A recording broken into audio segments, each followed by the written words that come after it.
शिवबांना माँसाहेब जिजाऊंनी रामायण महाभारतासारख्या गोष्टी सांगायला सुरुवात केली, ज्यामधून धर्म अधर्म, सत्य असत्य, न्याय अन्याय यातील फरक शिवबांना समजू लागला. तसेच शस्त्रास्त्र व शास्त्र या शिक्षणासाठी शहाजी राजांनी अनेक कर्तबगार माणसे नेमली, जसे की दादोजी कोंडदेव, बाळकृष्ण पंत, रघुनाथ पंत, शामराज पंत अशा अनेक कर्तबगार माणसांच्या नेतृत्वाखाली महाराज बालवयापासूनच घडू लागले.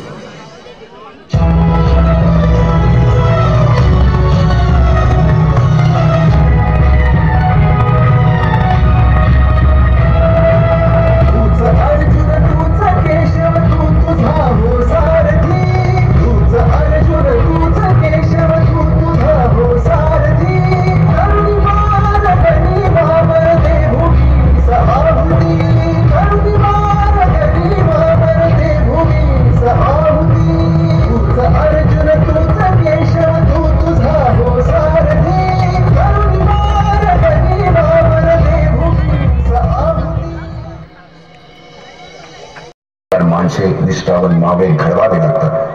शिवरायांनी असे सवंगडी त्या वयापासूनच पारखायला सुरुवात केली. तानाजी मालुसरे, सूर्याजी मालुसरे, यसाजी कंक, सूर्याजी काकडे, बाजी जेले आणि अशा अनेक सवंगड्यासमोर शिवबांनी शपथ घेतली स्वराज्याच्या बांधणीची.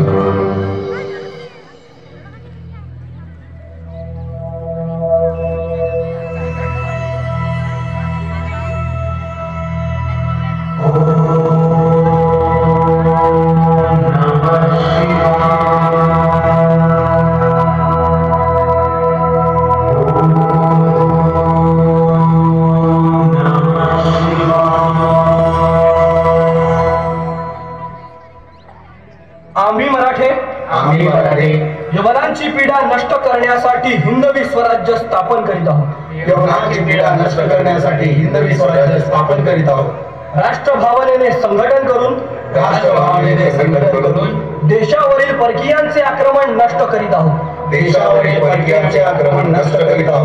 स्वकीय व परकीय शत्रूंचे उच्चाटन करण्यासाठी स्वराज्य स्थापन करीत आहोत. यात तू आम्हास यश द्यावे. हे राज्य व्हावे ही तर श्रींची इच्छा.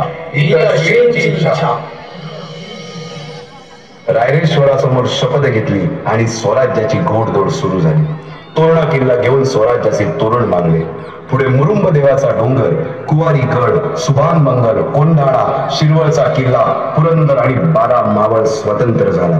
पुढे राजांनी पराक्रमाने जावळी देखील घेतली. परंतु त्यानंतर स्वराज्यावर ओढवले भले मोठे संकट. ते संकट म्हणजे अफजल खान.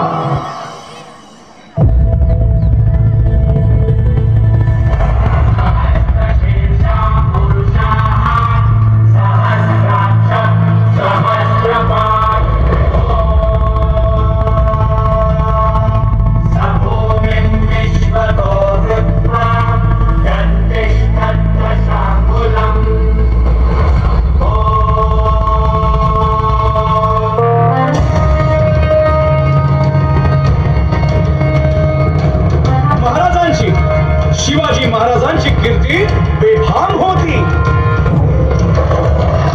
महाराजांची कीर्ती बेफाम, भल्या भल्याला फुटला घाम. याला कोण घालील येसेने दरबारी कुस्ती भेगेने. बडी बेगम म्हणजे आली आदिलशहाची आई बरका. नजरेत तिच्या अंगारे दरबार झाला गपगारे. कुणी घेईना पुढाकार, साऱ्यांनीच मानली हारे. इतक्यात अचानक एक सरदार उठला, बोलला, हम लाएंगे शिवाजी को.